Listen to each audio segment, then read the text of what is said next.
Alhamdulillahilladzi arsala rasulahu bil huda wa dinil haqq liyudhhirahu 'ala ad-dini kullihi wa kafaa billahi shahida. Asyhadu an la ilaha illallah wahdahu la syarika lah wa asyhadu anna Muhammadan abduhu wa rasuluhu la nabiyya ba'da. Allahumma shalli wa sallim wa karim wa azim wa barik ala sayyidina wa habibina wa syafiina wa qurrati a'yunina wa qa'idina wa maulana Muhammadin sallallahu alaihi wasallam wa ala alihi wa sahbihi wa man tabi'ahum bi ihsanin ila yaumiddin, amma ba'du. Laqad qala Allah ta'ala fi kitabihil karim wa wasdaqul qailin, a'udzu billahi minasy syaithanir rajim, bismillahirrahmanir rahim. Ya ayyuhalladzina amanu taqullaha haqqa tuqatih wa la tamutunna illa wa antum muslimun. Wa qila aidan bi ayatin ukhra, ya ayyuhalladzina amanu taqullaha wa qulu qawlan sadida yuslih lakum a'malakum wa yaghfir lakum dhunubakum wa may yuti'illaha wa rasulahu faqad faza fawzan 'aziman. Wa qala Allah ta'ala fi kitabihil karim, a'udzu billahi minasy syaithanir rajim, innallaha wa malaikatahu yusholluna 'alan nabi ya ayyuhalladzina amanu shallu 'alaihi wa sallimu taslima. Jamaah Jumat rahimakumullah, kalimat yang paling indah dari zikir yang ingin Allah dengar, dan itu sebaik-baik doa adalah syukur alhamdulillah atas segala nikmat Allah yang berlimpah curah buat kita semua, yang tidak pernah putus apapun status dan tingkat atau predikat ibadah kita. Nikmat Allah tidak pernah terputus sampai datangnya ajal nanti. Oleh karena itu, bersyukurlah kita. Di antara sekian banyak kaum muslimin yang berada di lingkungan Masjid Jami Al-Azhar, yang mendengar panggilan suara azan, kitalah yang dipercepat langkahnya oleh Allah menuju tempat ini. Mudah-mudahan keberkahan Allah limpahkan buat kita semua, dan mari kita gunakan dan manfaatkan momen terbaik ini di Sayyidul Ayyam.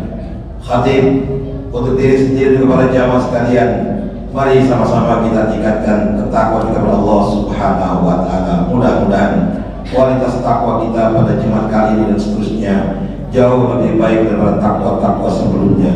Karena fatazawwadu fa inna khairaz zadi taqwa, maka berbekalah kalian semua, karena sebaik-baik bekal adalah ketakwaan. Mudah-mudahan Allah iringi bekal takwa di saat ajal kita menjemput nanti, dan kita tidak hanya dikumpulkan di masjid ini, dan juga Allah izinkan kita berkumpul di surganya nanti. Amin ya rabbal alamin. Jamaah Jumat rahimakumullah, saat ini tepat tanggal 25 Rabiul Awal 1444 Hijriah, masih berada di bulan Rabiul Awal, bulan Maulid Nabi. Nah, Allah sendiri berfirman dalam Al-Quran, innallaha wa malaikatahu yusholluna 'alan nabi. Ayat ini menyindir kita. Ternyata kedudukan sholawat hampir sama dengan kedudukan ibadah-ibadah yang lain. Kita sangat dianjurkan bersolawat, bahkan Allah perintahkan kita sholat, Allah sendiri tidak melaksanakan sholat. Allah perintahkan kita puasa, haji dan sebagainya, Allah tidak melakukan apa yang Dia perintahkan. Tapi sebelum Allah perintahkan kepada umat manusia dan para malaikat, Allah sendiri yang memulainya. Innallaha wa malaikatahu yusholluna 'alan nabi.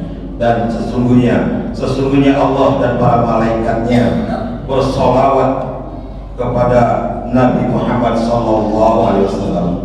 Setelah Allah memulai memberikan contoh dan juga malaikat untuk bersolawat kepada Rasulullah Sayyidul Anam, Khairul Anam, Khatamul Anbiya, Uswatul Hasanah, baru Allah perintahkan kepada umat manusia, ya ayyuhalladzina amanu shollu 'alaihi wa sallimu taslima. Hai orang-orang yang beriman, imanlah yang kamil, kalau kita merasa punya iman, rajin-rajinlah bersolawat, wabil khusus di hari Jumat. Bahkan Allah mengatakan solawat di hari Jumat jauh lebih utama dibanding istighfar. Karena ketika kita beristighfar tidak ada unsur solawat di dalamnya. Namun keutamaan dari solawat salah satunya adalah yang kita dapatkan dari istighfar. Dosa kita diampuni oleh Allah Subhanahu wa Ta'ala. Allah akan mengenal hambanya, Rasulullah akan mengenal umatnya siapa yang paling banyak bersolawat dibanding selain ibadah-ibadah yang lainnya. Jamaah yang dirahmati Allah Subhanahu wa Ta'ala, pada kesempatan ini khatib ingin menyampaikan keutamaan solawat yang seringkali kita lalaikan. Sering di mana-mana kita mendengar lantunan solawat, baik secara langsung oleh orang di hadapan kita atau lingkungan kita maupun melalui media sosial. Ketika kita buka media sosial ada lantunan solawat, kita seolah-olah mendengarkan lagu, tidak berucap apa-apa. Ada sebuah hadis Rasulullah SAW, ada dua tipe manusia. Yang pertama tipe manusia yang paling sombong, yang kedua manusia yang paling buruk. Ditanya oleh sahabat Rasulullah, siapa yang paling sombong? Yang paling sombong adalah manusia yang tidak mau bersujud kepada Allah Subhanahu wa Ta'ala. Dia malu menyamaratakan dahinya dengan tanah, dengan kedua telapak kakinya. Kemudian siapa yang paling pelit ya Rasul? Mereka adalah orang yang mendengar namaku tapi tidak mau bersolawat kepadaku. Sedangkan Allah sebelum memerintahkan sudah memberikan contoh terlebih dahulu. Keutamaan salawat yang pertama adalah mendapatkan syafaat dari Rasulullah, yaitu syafaatul uzma, syafaat yang teramat sangat besar. Karena di yaumil akhir nanti di padang mahsyar, kita umat Islam dan seluruh umat manusia akan berlari ke sana kemari karena tidak tahan dengan panasnya padang mahsyar, dikarenakan amal ibadah kita yang sangat terbatas bahkan sangat minim. Kita mencari syafaat pada saat itu. Dalam satu riwayat disebutkan manusia berlari pada saat itu menjumpai Nabi Adam.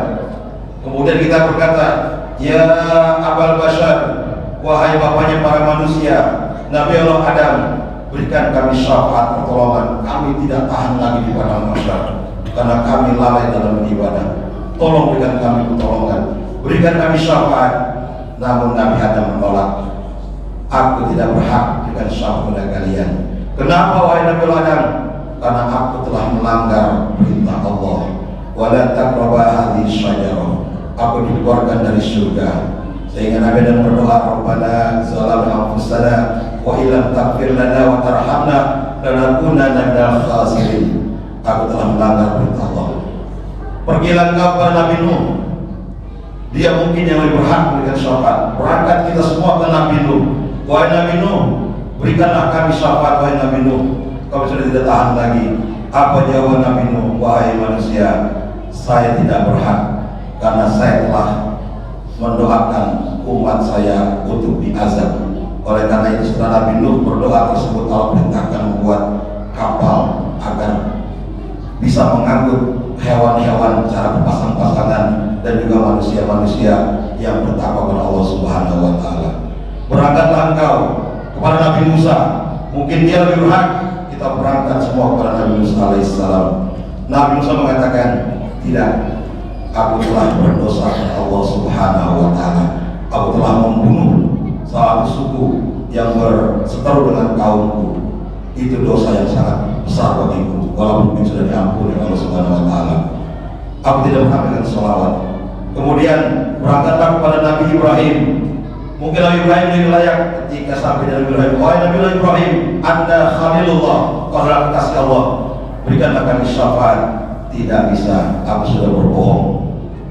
Ketika salah satu kebohongan Nabi Ibrahim, walaupun itu perintah Allah, yaitu ketika beliau menghancurkan berhala-berhala dan disisakan satu yang paling besar, sehingga Nabi Ibrahim dihukum dengan cara dibakar. Berangkatlah engkau sampai ke Nabi berikutnya, langsung kita kepada Nabi Muhammad SAW. Sampai di Nabi Muhammad, beliaulah yang berhak dengan syafaat. Bagaimana bisa kita mendapatkan syafaat kalau tidak ikutan syariat, apalagi tidak pernah mau bersolawat? Kenapa Nabi Muhammad dipilih oleh Allah untuk memberikan syafaat? Ternyata beliau adalah seorang hamba pilihan, uswatun hasanah, yang selalu menahan amarahnya, yang tidak pernah membalas segala macam kejahatan, kekejian jika pribadinya yang dihina. Kecuali kalau Islam yang dihina, beliau baru tunjukkan siapa Muhammad SAW tersebut. Kalau pribadi tidak masalah. Contoh, ketika beliau keluar rumah selalu ada yang lempar kotoran. Setiap keluar rumah selalu ada yang melempar kotoran sehingga najis tubuh Nabi. Nabi tidak pernah marah. Sampai satu hari Rasulullah SAW ketika lewat tidak ada lagi peristiwa yang seperti dia alami selama ini. Bertanyalah kepada masyarakat sekitar, di mana laki-laki yang biasa duduk di sana dan melemparkan kotoran pada saya? Oh, rumah di sana ya Rasul, katanya sedang sakit. Datanglah Rasulullah ke rumah tersebut. Takut pemuda tersebut, dia tersebut datang, dianggap ingin balas dendam karena orang tersebut sedang sakit, lemah, tidak berdaya. Ketika itu Rasul mendoakan semoga dia cepat sembuh. Nabi membesuk dengan niat yang baik. Ternyata yang sakit tadi mengatakan, wahai Muhammad, sejak aku sakit sampai saat ini, engkaulah manusia pertama yang peduli dan mengunjungiku. Saudaraku tidak pernah datang kemari, pada mereka tahu aku sakit. Sungguh mulia engkau wahai Muhammad. Sekarang saksikan aku bersyahadat. Itulah kemuliaan Rasulullah. Kejahatan dibalas dengan kebaikan. Kemudian ketika Rasulullah SAW pergi ke satu kota yang namanya Taif, beliau habis dianiaya di sana sampai gigi beliau kabarnya rontok dan ada darah yang menetes. Darah tersebut ditahan oleh Rasulullah dengan tangannya agar tidak menyentuh bumi. Dan bumi berkata, andaikan darah Muhammad jatuh satu tetes ke atas permukaanku, akan aku hancurkan Taif. Bumi berkata seperti itu. Datang malaikat Jibril, wahai Muhammad, apa bisa aku bantu? Kalau kau inginkan, aku bolak-balikan kota Taif. Datang lagi malaikat penjaga bukit antara dua kota Taif. Wahai Muhammad, jika kau izinkan, aku satukan dua bukit sehingga mereka akan terpicit. Apa kata Rasulullah? Mereka kaum yang tidak mengetahui. Nanti suatu saat akan banyak ulama yang lahir dari kota Taif, dan terbukti banyak ulama yang lahir dari kota Taif. Beliau memaafkan. Itulah salah satu dari keutamaan Rasulullah, sehingga beliau diberikan izin memberikan syafaat. Nabi-nabi yang lain banyak yang mendoakan hambanya, banyak mendoakan umatnya untuk dihancurkan oleh Allah. Banyak yang frustasi seperti Nabi Yunus sampai pergi ikut kapal sehingga dikembalikan oleh Allah melalui seekor ikan ketika umatnya sudah bertobat. Inilah Nabi Muhammad yang memberikan syafaat. Oleh karena itu perbanyak syafaat. Nabi mengatakan dalam hadisnya, awalan nas bi yaumal qiyamah aktsaruhum alayya sholatan. Orang yang paling berhak mendapatkan syafaat kelak di hari kiamat adalah orang yang paling banyak meminta sholawat kepadaku. Kemudian yang kedua, keutamaan itu sholawat akan diangkat derajat kita oleh Allah Subhanahu wa taala. Dalam riwayat disebutkan, man sholla alayya sholatan wahidah sallallahu alaihi asyra shalawatin wa khuttat anhu asyru khati'at wa rufi'at lahu asyra darajat. Diangkat derajatnya sampai 10 tingkat oleh Allah Subhanahu wa taala berkat sholawat tersebut. Bahkan sholawat adalah amalan yang beda dengan amalan yang lain. Ada yang mengatakan kalau sholat dengan riya akan ditolak oleh Allah, sedekah dengan riya dengan sifat riya akan dipuji, akan ditolak oleh Allah. Sholawat tidak mengenal riya, walaupun niatnya kita riya, sholawat tetap diterima oleh Allah Subhanahu wa taala. Sholawat punya kekhususan dalam ibadah. Kemudian yang ketiga, keutamaan daripada sholawat akan menghancurkan dan menghapus dosa. Dikatakan dalam sebuah hadis Rasulullah SAW, sholatukum alayya mahaqah, sholawat kalian kepada itu penghancur dosa-dosa. Otomatis dosa kita akan dihancurkan oleh Allah berkat sholawat kepada Rasulullah SAW. Sedangkan kita rajin istighfar, astagfirullahaladzim. Apakah kita sudah meneliti kembali, sudah benarkah istighfar yang kita ucapkan? Sudah betulkah makhrajul hurufnya? Sudah betulkah lantunan ucapan yang kita ucapkan? astaghfirullahalazim, bukan astaghfirullahalazim, karena roh bukan kol-kolah. Inilah pentingnya kita belajar tajwid. Istighfar yang benar harus mengandung 3 unsur. Yang pertama IQ, pandai mengucapkan makhrajul huruf, berikan huruf hak untuk diucapkan. Hamzah dibaca dengan ain agak ditekan, roh bukan kol-kolah, dan Allah tidak ada huruf wawunya. Jadi bukan astaghfirullah tapi astaghfirullah. Itu yang paling tepat. Tulisan Latin Indonesia pun tulisan ALLA, bukan AWLOH yang kita baca Allah. Ternyata Allah, astaghfirullah. Itu IQ, intelligent quotient-nya harus benar. Kemudian setelah IQ, kemudian EQ, emotional quotient. Setelah kita mengucapkan dengan benar, makhrajnya benar, tajwidnya benar, ucapannya benar, sudah kita berikan hak huruf dengan suaranya, tidak hak dibaca ha, lah dibaca korban, sin dibaca syah. Insya Allah selanjutnya kita emotional quotient. Ngapain kita istighfar? Kita ucapkan astaghfirullahaladzim. Pertama di mana ya Allah? Tadi saya di kantor sudah membohongi pimpinan saya. Ya Allah, tadi saya di kantor sudah bercanda berlebihan dengan teman saya. Ya Allah, tadi saya di kantor sudah datang terlambat. Ya Allah, saya di kantor. Ya Allah, tadi saya dalam pergaulan, dalam berdagang sudah mengurangi timbangan. Ingat dosa kita rasakan dalam hati. Sampai kita mengucapkan istighfar agar istighfar kita tidak kosong. Ini tidak. Kita astagfirullah, mulut mengucapkan, hati kita lalai, pikiran kita kemana tahu. Itu sama juga bicara sama orang lain, tapi kita tidak pernah serius dalam bicara. Allah tidak suka. Layak doa min qalbin ghafir. Kalau tidak menerima doa dari hati orang-orang yang lalai. Satukan pikiran, satukan ucapan, satukan hati, pahami maknanya, ucapkan doa. Itulah yang akan diterima oleh Allah Subhanahu wa taala. Setelah IQ, EQ, selanjutnya SQ. Spiritual quotient, kecerdasan spiritual. Maksudnya apa? Karena tadi kita sudah mengatakan, ya Allah, tadi waktu saya dagang saya mengurangi timbangan. Ya Allah, tadi waktu saya dagang di pasar atau di mana saya sudah mengatakan barang KW itu barang ori. Ya Allah, sudah menipu orang, saya sudah berdusta. Ucapkan di malam itu, ya Allah, besok saya akan berdagang lagi. Adalah Engkau bersama kami, ya Allah. Bimbing saya, ya Allah, untuk tidak menipu para pembeli, untuk tidak mengatakan yang tidak sebenarnya, untuk selalu jujur dalam berdagang. Yang lain katakan, pedagang yang jujur akan bersamaku di surga nanti. Minta pendampingan oleh SQ tadi di hari-hari berikutnya. Itulah insya Allah istighfar yang tepat mengandung IQ, EQ, dan SQ. Selanjutnya, sholawat mempunyai keutamaan membuka pintu doa. Jangan pernah berdoa tanpa diawali dengan sholawat. Awali dengan puji-pujian pada Allah, istighfar sebanyak mungkin. Kemudian kita ucapkan hamdalah, alhamdulillahirabbil alamin, hamdan syakirin, hamdan naimin. Kenapa hamdalah dulu di awal tersebut? Karena tujuannya syukuri dulu nikmat yang sebelumnya, baru kita ajukan permohonan nikmat yang berikutnya. Bukalah dengan sholawat. Nabi mengatakan, barang siapa yang berdoa, apapun doa yang diucapkan akan keluar dari tubuhnya, diangkat ke langit. Tiba-tiba di langit ada tembok yang sangat tebal yang tidak bisa dihancurkan kecuali dengan sholawat. Kalau doa tersebut kita dengan sholawat, kita dengan sholawat, tembok kita akan hancur dan sampai doa kita kepada Allah Subhanahu wa taala.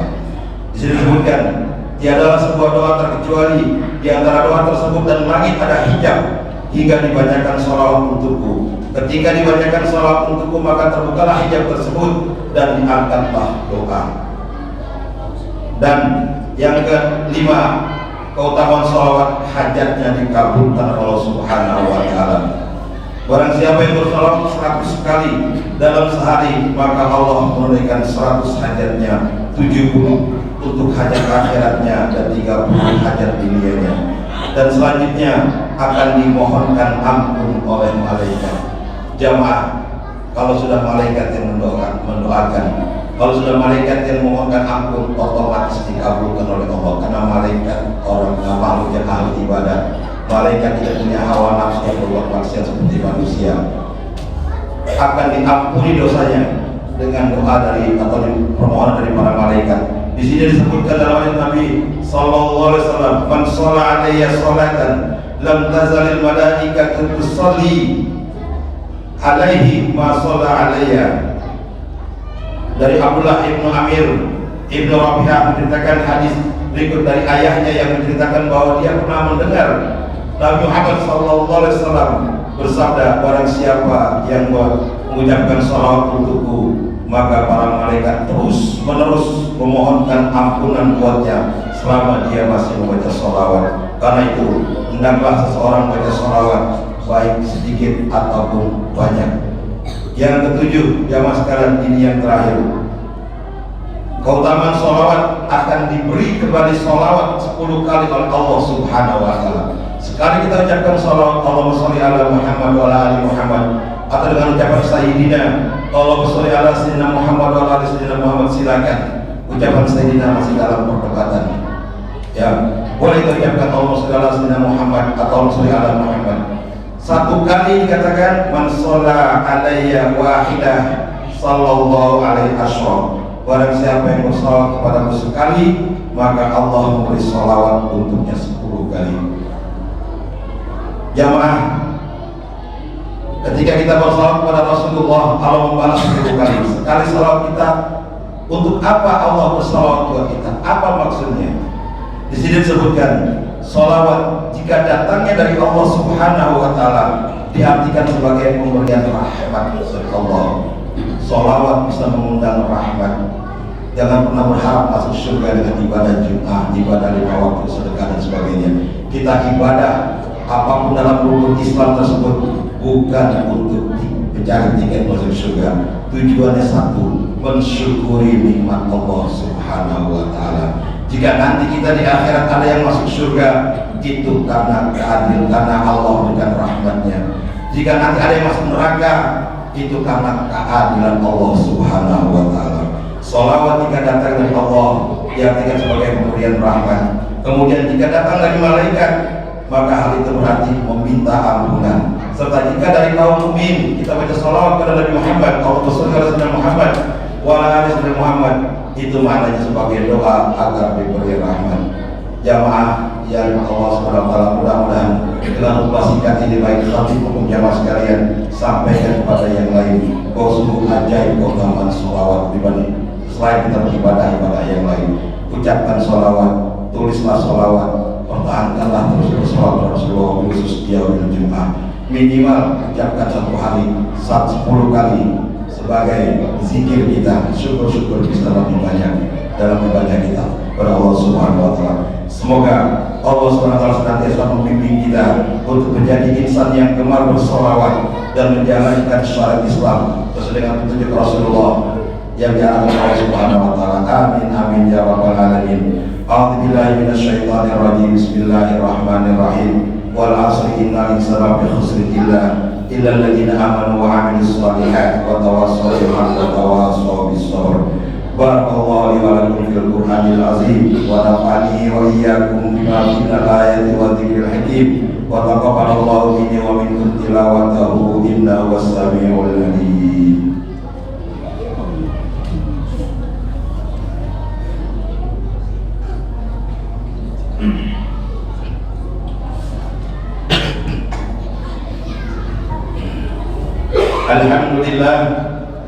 Alhamdulillahilladzi amarna bil ihtisami hamdillahi jami'an. Asyhadu an la ilaha illallah wahdahu la syarika lah wa asyhadu anna Muhammadan abduhu wa rasuluhu la nabiyya ba'dah. Allahumma sholli ala sayyidina Muhammadin wa ala alihi wa sahbihi wa man tabi'ahu amma ba'du. A'udzu billahi minasyaitonir rajim. Bismillahirrahmanirrahim. Inna Allaha wa malaikatahu yusholluna 'alan nabi ya ayyuhalladzina amanu shallu 'alaihi wa sallimu taslima. Allahumma shalli ala sayyidina Muhammad wa ala ali sayyidina Muhammad kama shallaita ala sayyidina Ibrahim wa ala ali sayyidina Ibrahim wa barik ala sayyidina Muhammad wa ala ali sayyidina Muhammad kama barakta ala sayyidina Ibrahim wa ala ali sayyidina Ibrahim innaka Hamidum Majid. Allahumma ighfir lil muslimin wal muslimat wal mu'minin wal mu'minat al ahya minhum wal amwat innaka sami'un qaribun mujibud da'wat wa ya qadiyal hajat. Allahumma ighfir lana dhunubana wa dhunuba walidina وارحمنا وارحمهم كما ربونا صغارا. اللهم اختم لنا بالإسلام، واختم لنا بالإيمان، واختم لنا بالخير، واختم لنا بالسعادة، واختم لنا بحسن الخاتمة. ربنا اغفر لنا ولإخواننا الذين سبقونا بالإيمان ولا تجعل في قلوبنا غلا للذين آمنوا ربنا إنك رؤوف رحيم. ربنا ظلمنا أنفسنا وإن لم تغفر لنا وترحمنا لنكونن من الخاسرين. ربنا آتنا في الدنيا حسنة وفي الآخرة حسنة وقنا عذاب النار والحمد لله رب العالمين. عباد الله، إن الله يأمر بالعدل والإحسان وإيتاء ذي القربى وينهى عن الفحشاء والمنكر والبغي يعظكم لعلكم تذكرون. واذكروا الله العظيم يذكركم واشكروه على نعم يزدكم ولذكر الله أكبر.